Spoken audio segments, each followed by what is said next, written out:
Hey, masipag na araw po sa ating lahat. So, share ko sa masipag sa magtatanong sa akin dito, Kuya Chris, ano ba yung mas magandang kitaan? Kay Facebook ba o kay YouTube? Ano ba yung mas malaki ang kitaan, Kuya Chris? Saan ba kami magko-content, magpo-post ng mga video, Kuya Chris? Sa Facebook ba o sa YouTube? So, dito masipag, share ko sa inyo dito, no, para maging aware po ang bawat isa, para magkaroon ng idea o kalaman po, no, kung saan ba talaga sila magfo-focus. Kasi yung iba mga kasipag, nalulungkot na daw po dito kay Facebook po masipag dahil sa maliit na bigayan sa views and ads daw po masipag.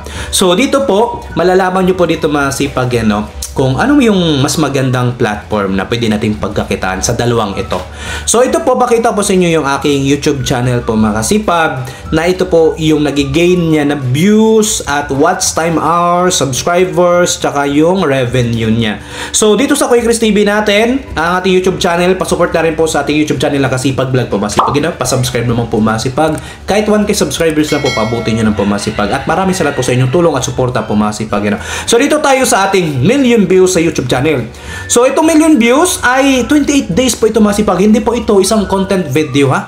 Ito po ay 28 days. Napakarami po itong mga content na pinagsama-sama po yung nagigain ng mga views nito. At watch time hours. Sa million views ay nakagain din po ito ng watch time hours habang ng pinapanood no na video ay itong 63,000 watch hours po masipag sa loob po ng 28 days. Mga kasipag, hindi po biro talaga. Hindi po biro masipag. Kasi hindi po tayo kilala at sikat na content creator o vlogger po masipag na instant sa isang video pa lang ay million views na o 100,000 views na. Wala po masipag. Kung nakikita nyo po yung aking mga video ba kasipag, ay nagkakaroon lang po ito ng mga 1,000 views. So, halos sa isang buwan, makapag-upload ng 50 videos ang i-upload. No, halos ganon ang ina-upload ko sa isang buwan para lang makakuha ng ganitong views and watch time hours at yung kinitaan natin na halos 60,000 dahil ito po ay $1,000 po. At yung subscribers niya, 18,000 din po. So, grabe, hindi rin po biro makasipag, sa pagko-content talaga. So, lalo pa pag hindi tayo kilala. So ito naman po sa ating Facebook. So ito po ay short video ha. Short video ito na ito segundo lamang. So nasa 16 seconds lang. So ito nagkaroon siya ng 1.5 million views pero kinita niya ay $6 po mga kasipag. So hindi po gagaya dati no na talaga malaki po ang bigayan po dati talaga. And then ito yung engagement niya. So 25,000 and then yung average watch time is segundo lang, 16 seconds. So yan na po yung ibinayad sa atin no na Facebook mga kasipag. Ang dami po nagreklamo dahil sa yun na, ganito yung bigayan dito kay Facebook. Kasi dati mga kasipag, wala pa po kasi bayad yung engagement So wala pa po yun mga kasipag. Dati kasi ads, views, stars mga kasipag, yun yung pagkakitaan natin. Ngayon kasi may bayad na yung mga engagement share, comments, reacts po mga kasipag.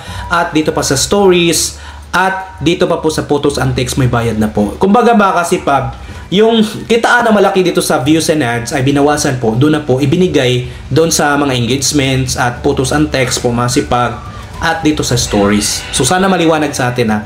Kaya ganun po ang nangyayari sa views and ads na kikitain natin ngayon.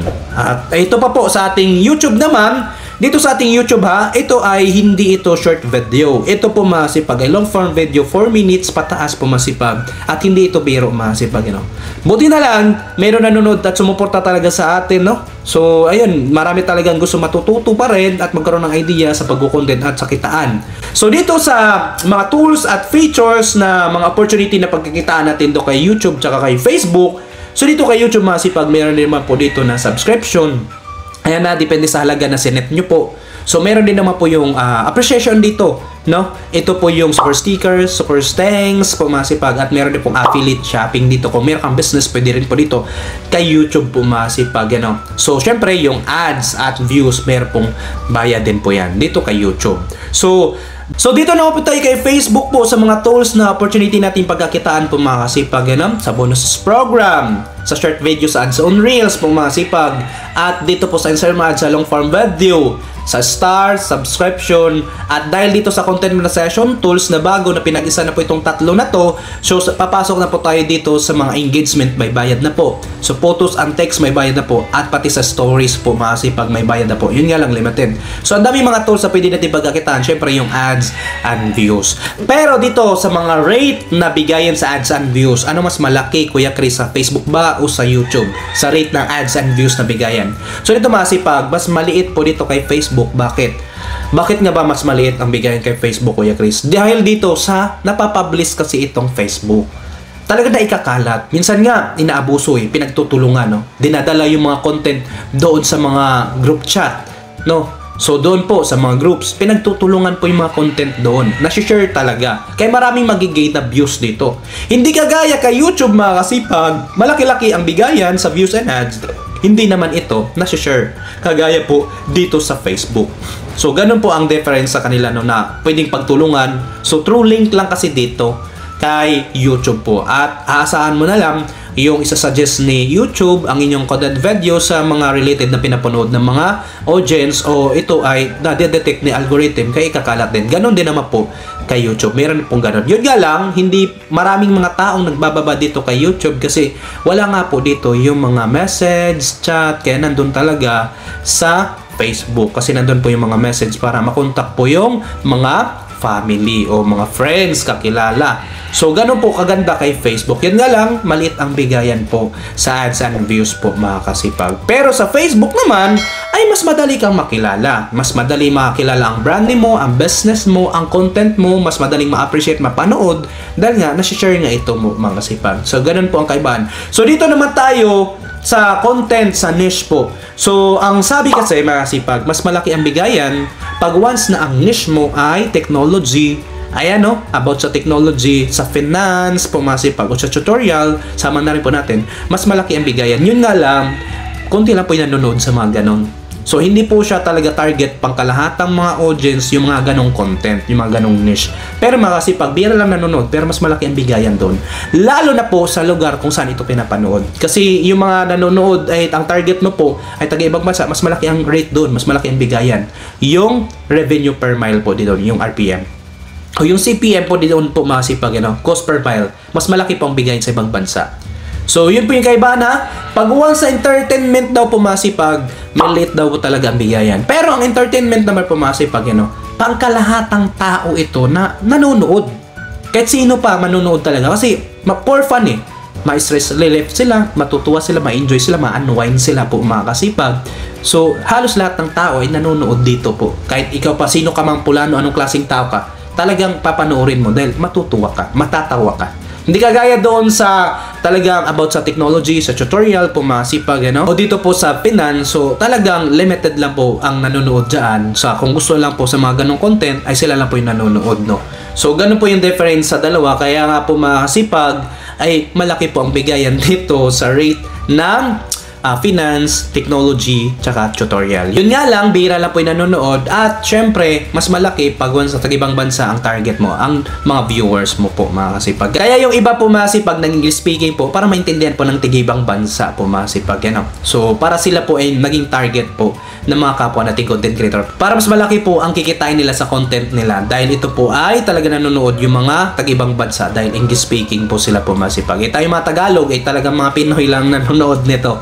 So, yun po masipag, kinakailangan dumiskarte po tayo dito, maging matalino lang po sa pag-content nila kay Facebook, at kay YouTube. So, para sa akin masipag, dahil ako po ay nag-i-effort, gumagawa ng content, nag-iisip, nagagasta ng oras, internet, no, yung load, pera po masipag, nagpupuyat po masipag, So, kung ano yung ginawa mong content video, i-upload mo kay Facebook, i-upload mo po kay YouTube. Kung kailangan, i-upload mo pa ka TikTok o kay Instagram, no, sa ibang platform po masipag, Kasi ang dami pong pagkakitaan po ngayon. Para mas mabe-benefit mo po ng todo ang inyong pinaghirapan na content video po masipag, mapapakinabangan nyo po ng todo. Lagi po tatandaan, kung hindi nagba-viral dito kay Facebook, malay mo po mag-viral dun kay YouTube o dun kay TikTok o doon sa Instagram po mga kasipag. Ganun po yun, no? Maging diskarte lang sa buhay, no? Mang-alam-alam lang sa mga taong knowledgeable na mga nagsishare gaya sa akin, no? Na may kayo matutunan po mga kasipag para maging aware ka po, no? Sa diskarte dito sa SOCMED po mga kasipag at sa mga kitaan. At kung gusto mo pong mag-vlog sa YouTube po mga kasipag, pwede ka pong bumisita sa ating YouTube channel na Kasipag Vlog po mga kasipag, Yan po, nagla-live din po tayo dyan mga kasipag para makipagtulungan po ang batis at magsuportan para managdagan po ng subscribers. At pwede niyo po kayo makipag-usap sa akin po mga kasipag at makipagtanong po mga kasipag para maging aware po about isa para magkaroon ng alaman po mga kasipag. At kung hindi pa kayo nakasubscribe sa ating Kasipag Vlog na YouTube channel po mga kasipag, napasupport na rin po mga kasipag. So yun na po mga kasipag, yung difference at saan ba, nasa inyo na po kung anong decision nyo, no?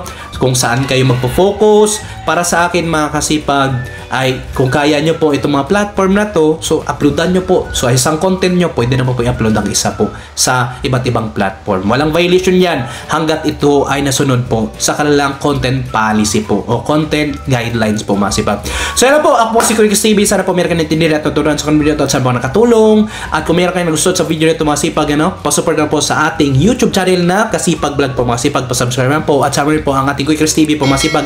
Pasubscribe na po mga kasipag. At kung meron kayong mga suggestion at katanungan, mag-comment down below sa baba para pag nabasa ko sasagutin ko yan at magagawin po natin ng content video yan. At sa inyo kaya at kung rin po kalimutan mag-like at share mga kasipag. Maraming salamat sa panood. Have a nice day and gabazos.